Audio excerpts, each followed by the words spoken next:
put up $36,000 of his own money, and it was matched $36,000 by General Electric. But if we can stimulate the thinking of kids and stimulate their interest in science, you know, at that early age when they have lots of imagination to go with it, look what happens. Because he went to the Griffith Observatory as a young child and saw a Tesla coil in action there. But my first one was about yay tall, about a spark, about like that. But that was exciting to me at that age. And then I built two large ones, 6-footers, and did that for the National Science Fair in Los Angeles. And that got me going that much more. I decided to pursue a career in engineering. This is one of those things that's going to challenge a child.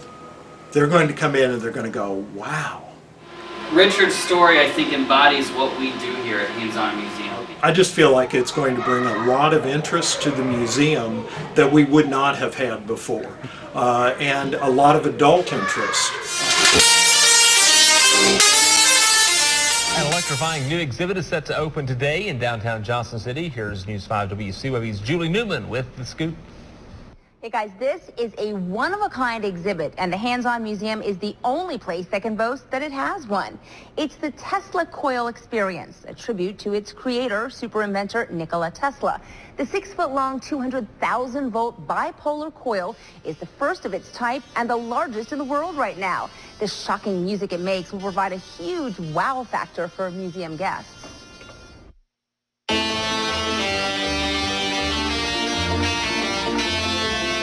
With the technology of solid state, which we have today, we were able to transmit music through the corona display you see at the Tesla coil. This is called a plasma speaker. It's actually coming out of the sparks. This exhibition it could inspire the next engineer or any number of career paths for children. Isn't that cool? The Tesla Experience opens today, and it will be a permanent part of the Hands-On Regional Museum. I'm Julie Newman, and I hope to see all of you a little bit later on News 5 starting at 5. And we should say people with the museum come on our show every other Wednesday at noon. So it's always fun doing kind of fun hands-on experiments they have as well. So they'll be back, I guess, next Wednesday. Yep, exactly.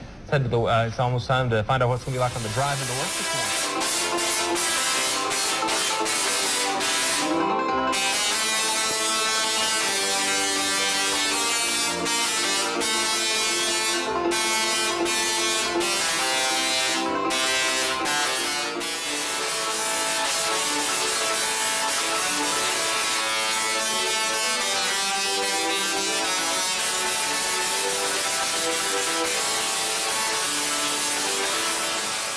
Make sure you communicate that because we want to make it better. We want to make sure that everything's operating the way it should and everything's going the way it should. If you have ideas about how to make the show better, or if you notice people asking a certain question, every time I do the show I get this question, you know, make sure we know that that's going on so that we can add that to the show so people don't have to ask that later. So today we're going to just learn a little bit about the coil as far as the technical standpoint.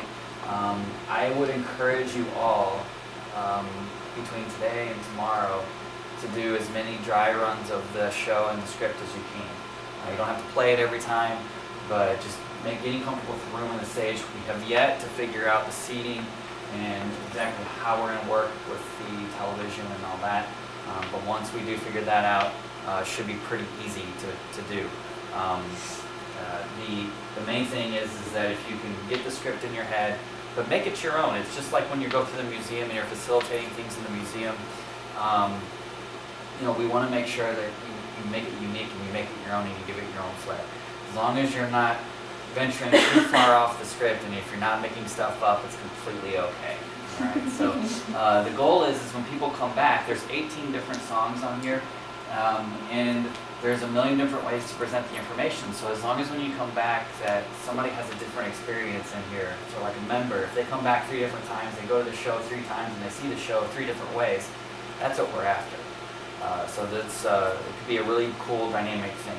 I'm going to stop talking. I'm going to introduce, well, first is Richard Mathias. Richard, I've known Richard for what, 7, 8 years now, and he has been instrumental to me in my career, and it just so happened that we were fortunate enough and lucky enough that he wanted to make Hands-On Museum the next destination for one of his Tesla coils, and he puts forward a lot of his own time, effort, and money to make things like this happen. And this would not be possible without Richard. So I'm happy that Richard's here and I'm happy to introduce him.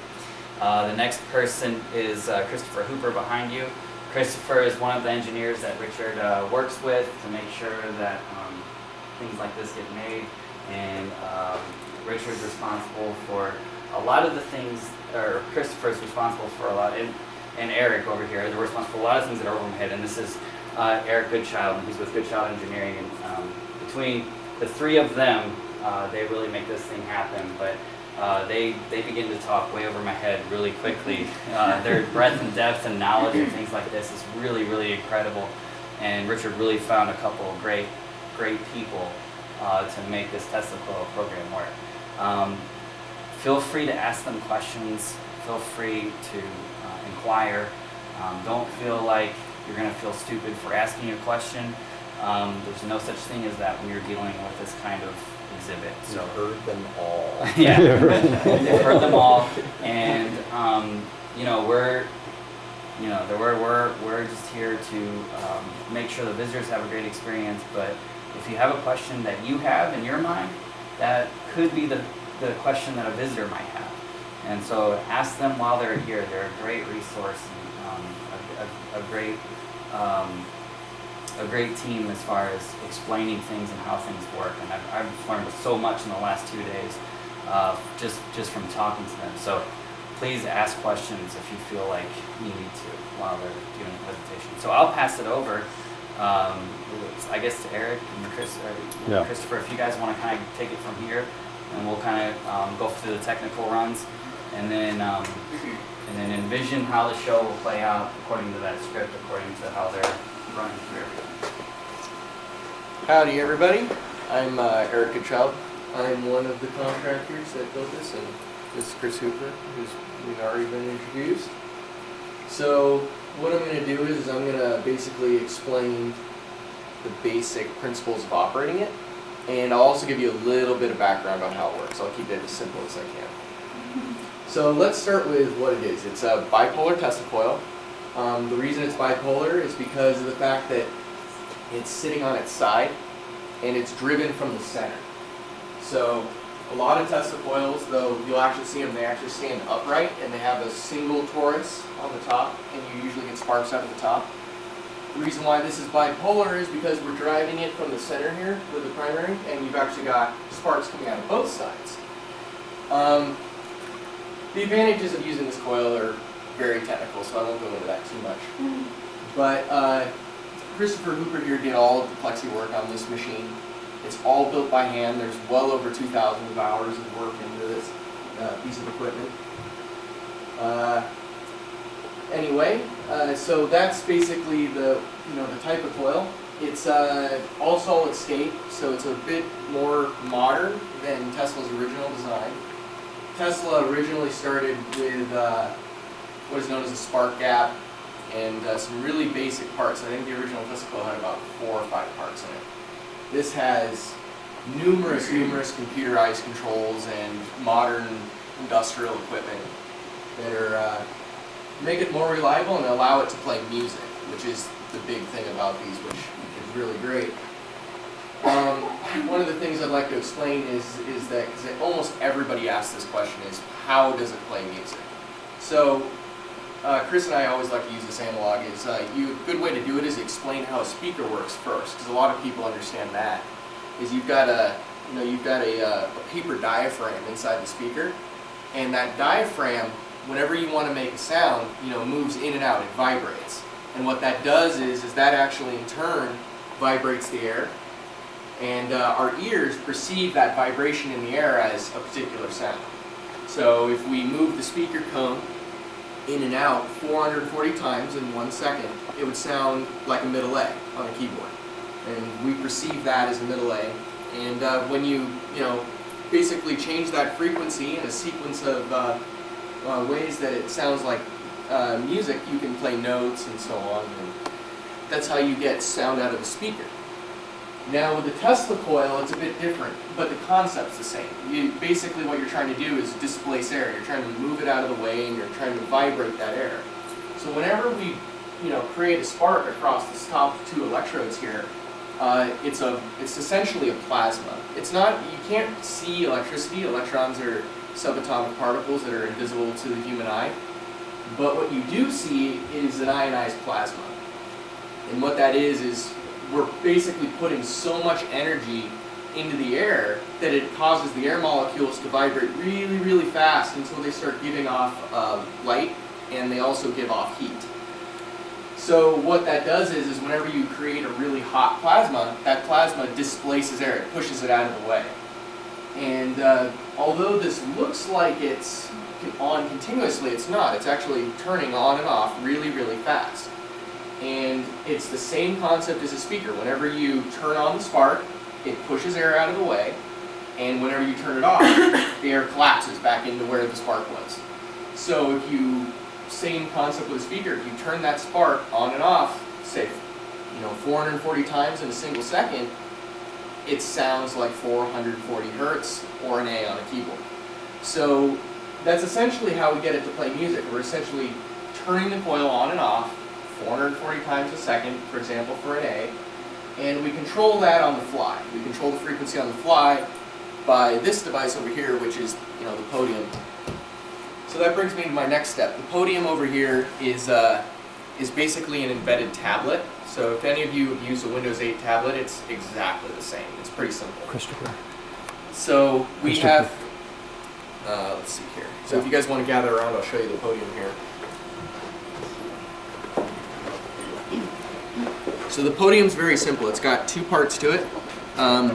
It's got the controller, which is how we control the parameters of the Tesla coil, and then we have the tablet. And the tablet is there to select the musical piece and also to start and stop the playing of music. Now the next thing is this whole device has 2 modes of operation. So we have one that plays music, which is what you were seeing a few minutes ago, and we have another mode that just makes sparks. Now the mode that just makes sparks, you don't need to use the tablet at all. So that's what this switch does here. This switch right here, and they're all labeled on the side, so you got your E-stop, your safety, your mode switch, enable, frequency, and power. And they just correspond to the switch that's over to the side of it. Now the mode switch, whenever you move the mode switch, all you got to do is pull up and toggle it. It moves up or down. When it's in the up position, it's in frequency mode. And the frequency mode is the mode that does not play music. So it doesn't need the tablet, you don't have to touch it. And then there's these 2 switches down here. We've got the safety, which is key switched, and we have an E-stop. Now these 2 switches are what are used when we first start up the coil. So the coil over here, you can see it's got these 3 lights on the side. We got the blue one, we got the orange one, and we got the green one. Now the blue one just indicates power, and it's pretty obvious when it's on. There's all the LEDs are on and the blue LED's on, so that means the coil's on and plugged in, but it's not charged, so it won't be able to produce any music. So the way we start the system up is you put the key into the key switch and you rotate it. Now it's still not on because the E-stop is activated. So these 2 switches combined together have to both be on in order for the coil to charge. And what will happen is the coil, when you first turn it on, it has to actually charge up. So there's a certain amount of power that's got to be introduced to the coil before it actually will operate properly. And you'll know it's fully charged when the green light comes on. So what will happen is when you have both of the switches enabled, you will know it's enabled because the orange light will come on. It'll make a slight click noise and the orange light will come on, and that indicates that it's charging. So it'll come up, orange light will come on, and then it'll sit there depending on if you had just turned it on or not. If it's at a cold start, meaning it hasn't been on for a while, it could take up to 30 seconds for it to fully charge. And it'll make an audible click noise, and the green light will come on, and you'll be ready to run. So right now, when both the switches are in, so key switch on, and then the E-stop is pretty simple. If it's pushed in, it's disabled. If you twist it, it'll disable it. So the orange light comes on, and it'll start pre-charging. If we just give it a couple of seconds here, the green one will come on when it's ready to go. I might share with everyone, we're going to record this whole thing and give Andy a copy of it so you can look at it over and over and over, because it takes a while to learn it. Okay. Yeah. Good thinking. Yeah, I know it's a bit daunting at first. So the green one comes on, so it's essentially ready to run. Now at this point, the system is live, so it has power on it, and no one should go near it. You shouldn't go near it if that light is ever illuminated. Now, the next thing is this switch here, this big red switch, this big missile, launch the nuke switch. Now, this switch right here, there's this system through the coil. This podium actually controls the coil through a piece of glass. There's actually a thin piece of fiber optic, which is these orange cables coming out of the bottom of the podium here. And there's two of them, and you can actually see them. They come out of the pipe over there, and they plug in over here. So that's where the coil is actually controlled. It's actually controlled through this hair-thin piece of glass. So whenever we turn the coil on, there's a light through the glass and the coil turns on. Whenever there's no light, the coil stays off. So what this guy does, this switch here controls whether or not that fiber optic is allowed to run. So when it's closed, the fiber optic is cut off and the coil will not operate. There's power on it, but it will not run. If you turn off either of these switches, the key switch or the e-stop, it will also disable the fiber optic and cut the coil off immediately. So like if you have a problem or something like that and someone runs up there, just slam on the big red button. It's very, very easy to do. And that'll not only cut off the power, but it'll also turn off the coil instantaneously. So as I was saying, once you've got both your power switches enabled and you've got this guy open, you go ahead and hit the switch and it'll turn it on. Depending on the mode, it could turn on immediately or it'll turn on when you select a song and play it on the tablet. So let's start with frequency mode. That doesn't require the tablet. It's really easy to understand. So in frequency mode, you've got these two knobs right here. Now you got this one controls power, and this one controls frequency. So frequency is just how the coil sounds. So it'll change the pitch of and it's fun to play with. You can turn it wherever you want and make all fun sorts of noises with it. And the power knob, don't worry about breaking it. You can't. We've set it up such that you can turn it pretty much anywhere and you won't wreck it. But the idea is if you want to only make a small spark and demonstrate that there's just a little bit of corona coming out the top, so you can turn it down and it'll only produce a little bit. And you'll see on here, so on the display out here, if you look, there's one that's labeled frequency, and there's one that's labeled power. So, and the way these work is if you're fully, I believe it's counterclockwise. Yeah, fully counterclockwise is no power, and it'll display it on here. It'll say off. So fully counterclockwise, even when this guy is on, there's nothing coming out. And if you slowly start turning up this knob, it'll start producing. And then obviously fully over to the right will produce a full spark that connects in the center. So if we turn up the power a little bit and then we adjust the frequency knob, we can change what it sounds like.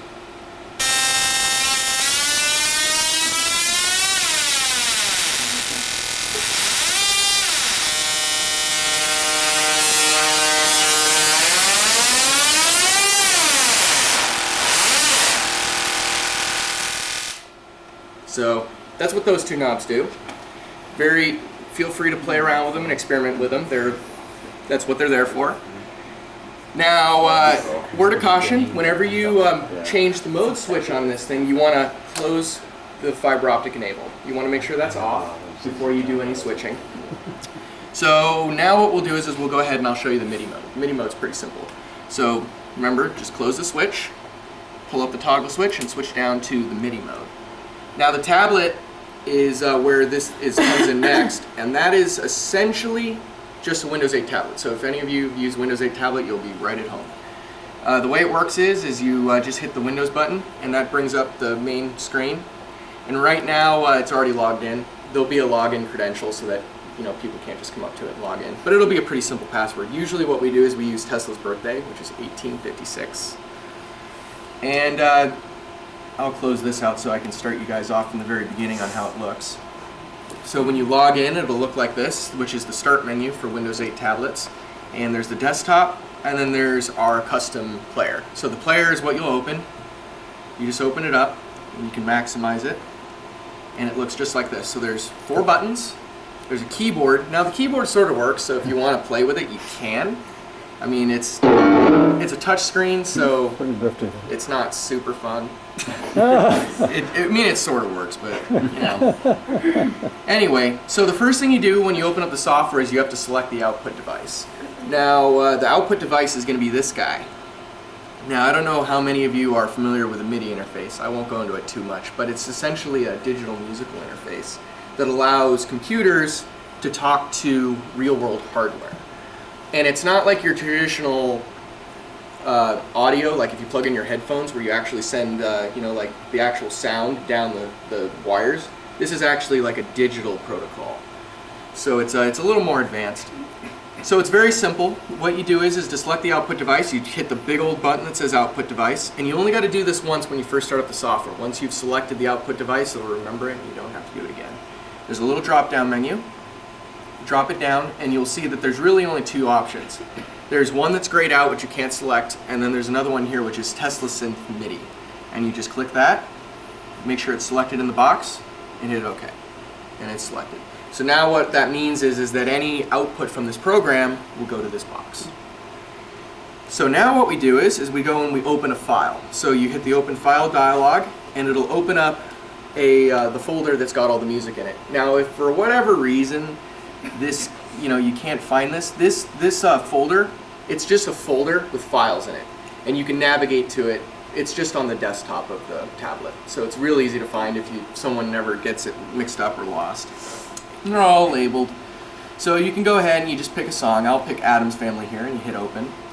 And it'll load it in. And now, whenever you hit play or stop, it'll just start playing that song or it'll stop the song.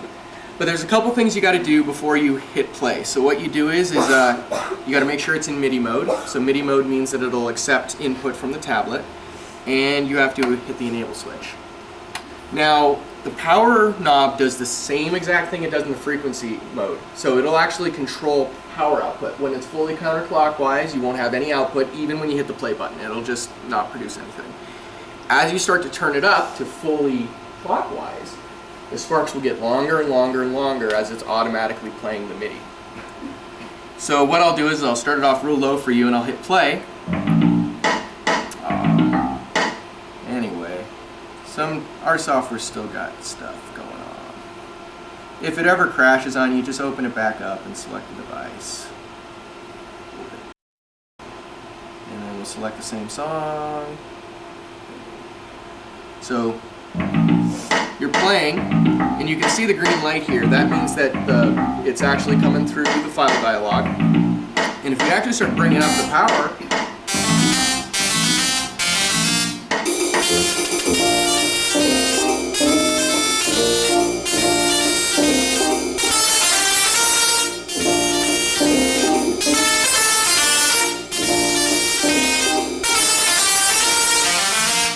and you can always hit stop when you want to stop it. But yeah, this knob right here basically just controls the size of the spark when you're playing music or when you're in frequency mode. It does the same thing in both modes. It's almost like a volume control. That's a great way to explain it. It's like volume control.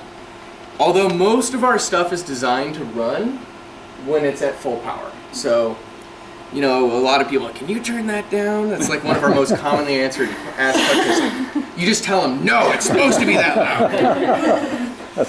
So anyway, and just for gratification, like if you ever forget whether the counterclockwise, clockwise, I know it can be confusing. You can always look up here on the power menu, or this little thing on the display here, and it'll give you a number. Lower numbers, lower powers. Higher numbers, higher powers. So like right now, we're fully counterclockwise, and it says 37. That's the lowest it can be. And as you saw, there was like almost nothing coming out. If we turn it all the way up, you're at 730, and that's the highest power. And that's when it's going to be connecting sparks in the center, and it'll be at full volume. And that's where it's normally supposed to be run, is all the way clockwise. And that's pretty much the whole interface. We've tried to make it as simple as possible. It's actually more complicated in the past than some of our older exhibits. Believe me, after you do it a couple of times, it comes pretty easily. Yeah. I mean, even I could learn it after a couple of times. It really is. Does anyone have any questions? Also tell them about the microphone. Oh yes, the microphone. So there's that's a good point. So there's a PA microphone up here. It'll all come through the PA system, so there's a switch on the back of it, and you can talk through it. What I'd recommend is you turn it off whenever you're playing the Tesla coil, because if you don't, it's going to amplify it, and it's going to be even louder. So yeah, probably don't want to do that. So whenever you stop a song or start a song, you know, in between your intermissions, you should probably close the big red missile switch. That makes the system safe. So for whatever reason, someone accidentally bumps the play button or whatever, it's not going to start the coil playing and freak everybody out. The music will play through the speakers, and you know, that's not a big deal. You can just hit the stop button. And then the last thing I guess I'll demonstrate here is how you power it down for the day. So that's really easy. All you got to do, take the key out, and you're done. You can take the key out or hit the big red button, does the same difference. But generally speaking, you'll probably be taking the key out between shows, because that prevents people from inadvertently coming up here and messing with the controls on the podium, and doesn't allow them to operate the coil. And as you can see, both the orange and the green light went off, which means that the system is no longer charged. It, however, does have power on it, and it will continue to have power on it for like the next 15 or 30 minutes. Because what it does is whenever the key is removed, it automatically starts bleeding off the extra power, but it takes about 15 minutes. So like if we were to start it back up again immediately, it actually charged up much quicker than it did originally. So if we start it back up, it's already charged. We didn't even use any power, lose any. And that's pretty much the operations of it. Eric, why don't you explain to them a little bit about the ozone, what's going on? People are going to ask some questions. Oh yeah, that's a good point. So this coil produces what is known as ozone. To explain what that is in a little more detail, oxygen is what we normally breathe. It's kind of a mixture of nitrogen and oxygen. And oxygen is 2 molecules of oxygen. It's known as a dipolar bond. And ozone is produced when you introduce very large high quantities of voltage into the air, and it ionizes it. And what that does is it actually creates what is known as O3. It's a polar bond of 3 oxygen molecules. And you can smell it. It has a very distinct smell. Like a sweet smell. Yeah, almost like a sweet smell. It's, you know, if you ever see lightning storms, you can smell the ozone. It's the same thing. It's the same thing. Now, a lot of people are like, oh, is ozone safe, blah, blah, blah. In small quantities, it's fine. Matter of fact, there's a lot of commercial air purifiers on the market that actually produce ozone, and you can smell it. In higher quantities, it can be kind of annoying. And I speak from experience. I've had ozone poisoning before, but that's because I was wearing a mask and having a small Tesla coil arc to my face for about 15 minutes, and I was breathing nothing but O3. And it's very weird. The symptoms for ozone, for acute ozone poisoning, are basically, I experienced intense coughing for about 3 hours. It's just like every 10 minutes, trying to get it out of your lungs. And then the other common ones is splitting headache, and nausea is another common one. But these are high concentrations. These are really high concentrations. He's wearing the mask and it's arcing to him. I was wearing a mask and it was arcing into my face, and I was breathing nothing but it. In this room, we were testing it all day yesterday, and we didn't see any problems. I mean, it was barely high enough in here for us to even smell it. You might explain to him it settles to the bottom of the floor mainly. It doesn't rise, it settles to the floor. And O3 or ozone is very unstable. So basically, it'll break down back to regular oxygen in 2 minutes. Yeah. And it wants to become oxygen, but I think the main thing for the visitors is that people probably will smell it and will ask. Right. It's a cool thing to explain scientifically too. You gotta remember, it's 3 molecules of oxygen, and that's also why it settles to the floor, because it's 3 molecules of oxygen. It's heavier than the O2, and the O3 will actually settle down to the floor. But as Chris explained, it's because it's an unstable bond. Oxygen generally wants to be in a bipolar bond with only 2 molecules. And so after a short amount of time, it will actually break down and reform into 2 molecules. Eric, why don't you go over what's down below here, that they don't need to get in there, but explain them what's down below So here. you shouldn't need to get down below. What's down below is the amplifier for the speaker system and also for the mic. So if you ever do need to get down here, there's two keys. There's a square key and there's a round key. The square key is the one for the enable here. Do be sure that you put it in the right way. Richard demonstrated us the other day that you can put it in upside down if you force it. It doesn't work. It doesn't go that way. It doesn't work. It should go in really easily. So if you're trying to push it in and it's not working, try flipping it around. The bottom key down here is pretty simple to get undone. Just rotate that, and then this door comes open. And there's a amplifier down here. Now this really shouldn't need to be touched. All this does is it adjusts the level on the microphone and it adjusts the level on the output of the speakers. And there's two knobs. There's a smaller knob over here. I don't know if any of you would like to come take a look, but there's one over here in the corner that adjusts the microphone volume. And then there's one over here. It's the one in the far right bottom corner of this. That adjusts the overall volume of the whole system. So that basically, if it's too loud or not loud enough, you can bring it up or down. But like I said, we've already pre-adjusted that pretty well, and it shouldn't really need to be touched. So for the most part, this should, stay locked, so visitors and stuff don't inadvertently try and play with stuff down there. Let's see. That almost covers everything.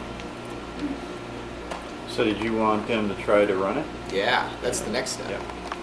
So, who wants to go first?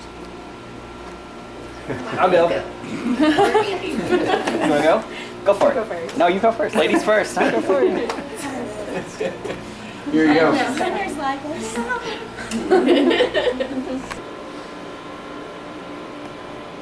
So it's charging.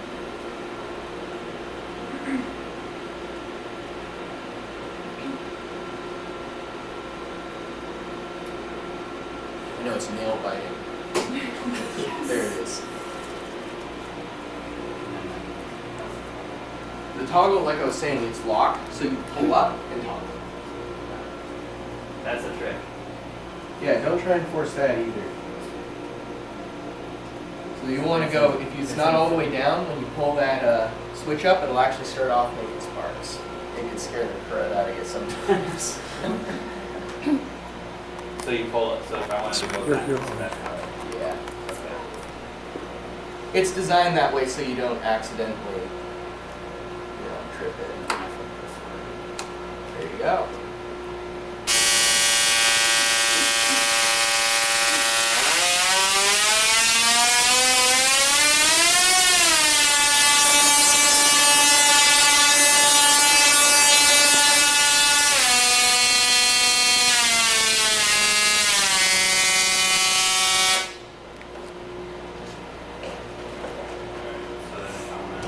Is it a good idea if I'm flipping back and forth? Like, what I'm thinking is for the show, so people aren't waiting a whole lot of time to see the coil actually be shut off. We kind of do a little teaser with frequency mode, and my thought is that with that safety first sign, we don't want to up during the show because I don't want to take away from the coil.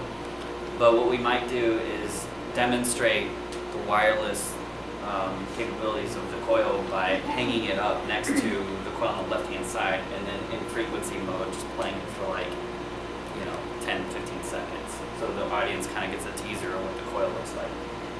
In that case, the best thing to do then to switch back to the MIDI mode is to flip this the nuclear switch. Yep. Okay, and then I can go into here. Yeah, so you hit that and just swipe it up. If it's already logged in, it'll come up right where you were. And so it's probably a good idea for just to leave it there, right? Yeah, but if it's ever closed, you gotta log in and bring it up. But the other point is do not turn off this tablet. It's a pain in the butt to turn back on. And the reason why that is because this tablet was never meant to be embedded in a podium. It is just a standard Windows 8 tablet. So the power button's on the side. So in order to turn it back on, you gotta stick your arm up inside the podium and hit the button. So leave it on. Leave Podium it on. Always stays on, right? Yeah. But will this, if by hitting Windows, will it go back into sleep mode? Is that the idea? It'll go back into sleep mode automatically if it's... okay, so if I just let it go, it just will go back down. Yeah. And then the other thing too is if you go to, if you swipe from the side, it's kind of hard to do when you're upside down, and you go to settings, you can go to power and you can go to sleep. And that will put it into sleep automatically, and it'll lock it. What's the time on it? Like if I let it go and it's playing a song, and then the show stops. And you shut it off. If it's just sitting there, I think it's about 10 minutes. So that's probably what we'll do. We'll just let it sleep. Let me check something real quick. Battery's not charged, so it's making me think we might have accidentally unplugged the charger yesterday or something. And that's another reason why it has to stay on it so it stays charged. The tablet. Let's turn off on it right. We're just wondering if it got turned off. Oh, no, it's on right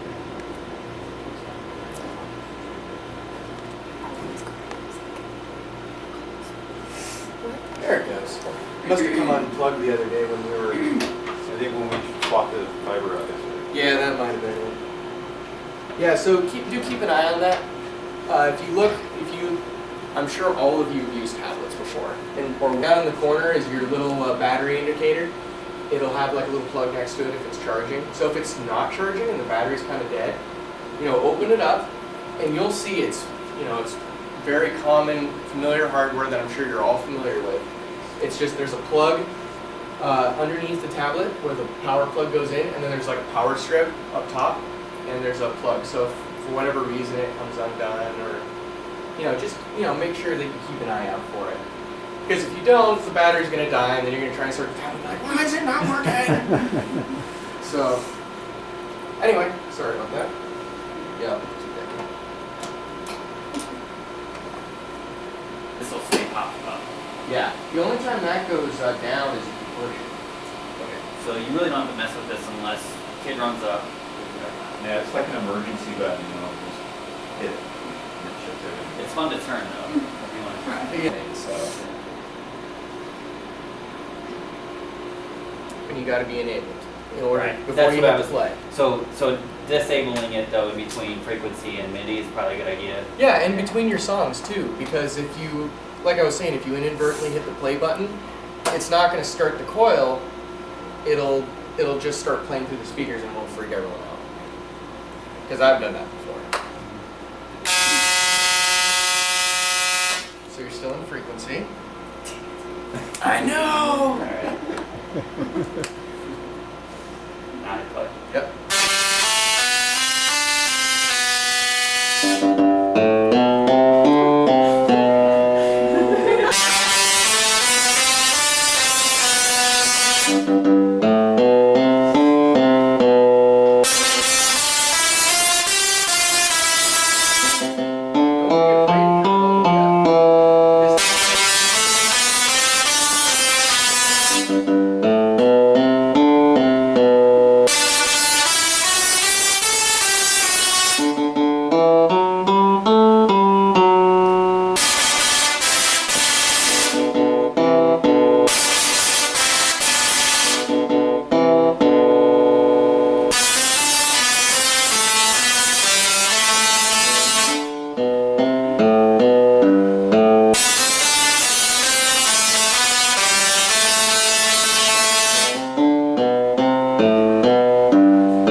breakers daily. So we have a lot that stay on. That one needs to actually stay off, but I'll make sure I label that today. Who wants to go next? Can people take video and pictures while this is going? Absolutely. Hunter really wants to go. Yeah. Go, Hunter. You got it. There, Yeah, and like I I want to try said. to close it out so she has to go for the whole thing. Oh yeah, so go back to the desktop. They can make it hard. This one? Yeah, Or this? the desktop, and just close out this this whole program. There you go. Sorry. And I'll put it in the sleep mode too. Make it really hard. You're gonna have to do everything. If I can get it to swipe. This is significantly harder to do when you're upside down. All right. Just remember, you can't break it. Famous last word. Don't yell at Well, I mean, yeah, if you hit it with a hammer, maybe, but let's not do that. Yeah. Okay, so what did you want to do first? Did you want to run it in frequency mode or MIDI mode? So when you move this, just remember to pull up because it will lock if you don't. And that's just so you don't accidentally bump it. So yeah, make sure you're all the way down. And this one doesn't matter. That's just your frequency.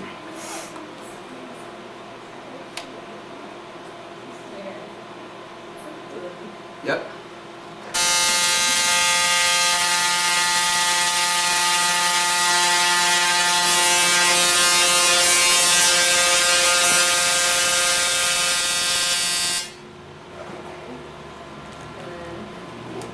You can actually just close that and it'll shut it off.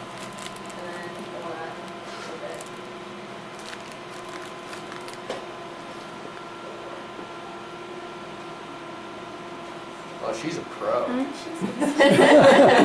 It's like she's done it before. Did you select the output device? Yeah. Oh man, you're way ahead of me.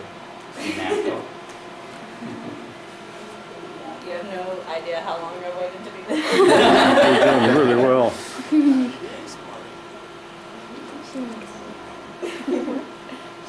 So make sure you're enabled. Turn on your fiber enable, and you can, if you want, you can start your power all the way up. It's not going to hurt anything. You can turn it all fully counterclockwise.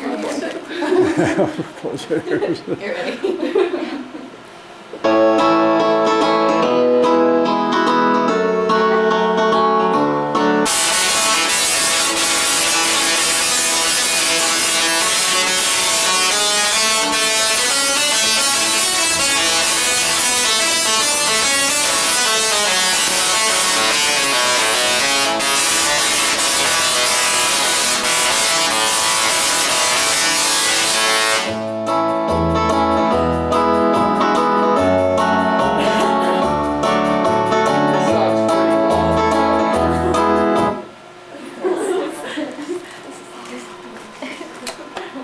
There you go.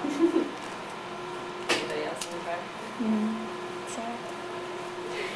You all are going to have to do it at some point. Was it your 4-year-old that built the Lego? No. Do you want to start from scratch, or do you want to Okay. just start with the program started up? I'll start from scratch. All right. Oh, here. So just sometimes this thing's annoying. Okay. So what we'll do is I'll lock it for you and everything. You're ready to go. Okay. All right. I'm gonna play with frequency. So remember, you got to lift it up. There you go. You got it. All right. And you got to have your system enabled first before you try and run it. Otherwise, nothing's going to come out. That's what you see what I'm saying? So like right now, you've enabled it, but watch what happens when you turn up the power. So.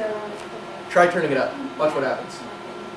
So the light. So this is what turns the light on, or. The key and the big red button Okay. both have to be both have to be on, and then you got to wait for it to charge. So it's good to go. And now you can turn on that one. Okay. All right.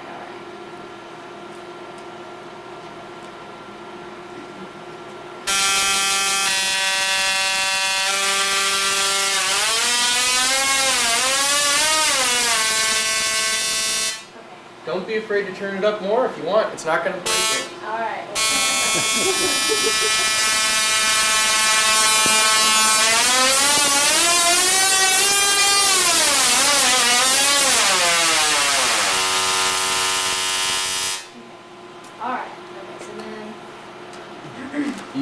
it all the way down until it clicks. Oh, did it click? I guess it did. Okay. So swipe up. Whoop, there you go. Oh, sorry, it's on the, so if you're ever on the desktop and you need to get to the software, just hit the start menu, and there it is. Okay. So a lot of times what's nice about this is if you want to maximize it too, you know, feel free to maximize it. Make it a little easier to work with. Okay, and then.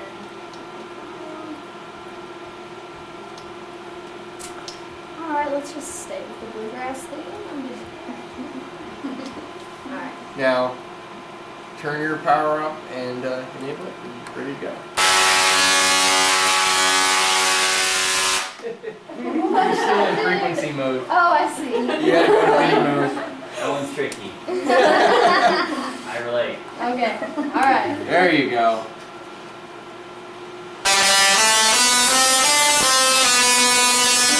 No, we've heard that one already. She's taking control.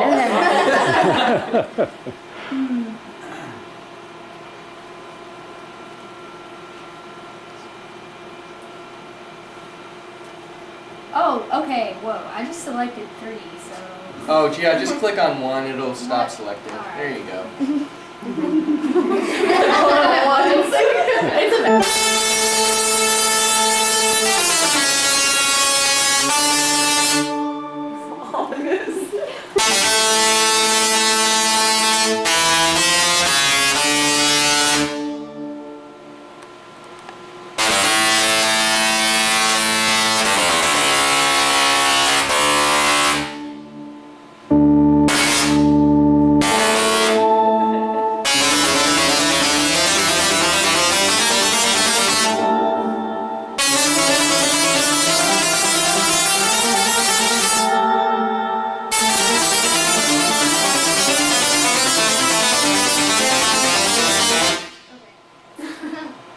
Alright, I'm done.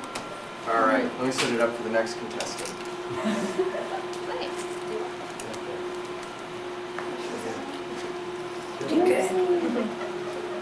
Keep in mind too, the way we'll probably have this set up is right now, you know, you guys are just swiping and it's already logged in.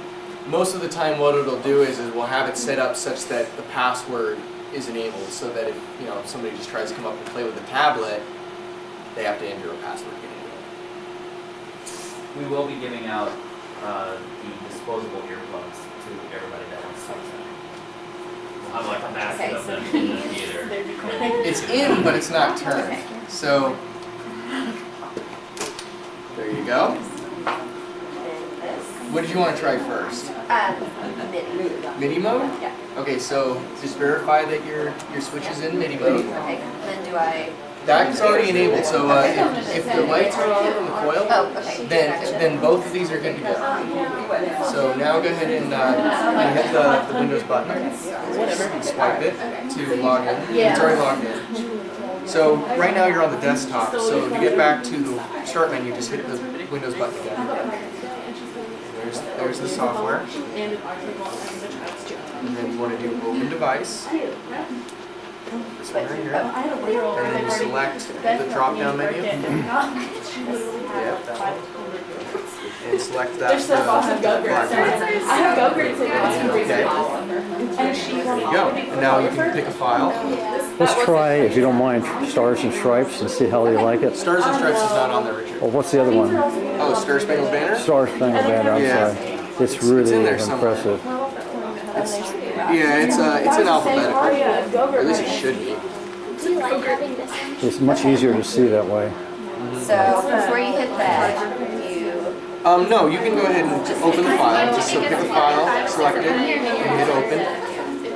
Now it won't start playing until you hit the play button. okay, but everything over here is.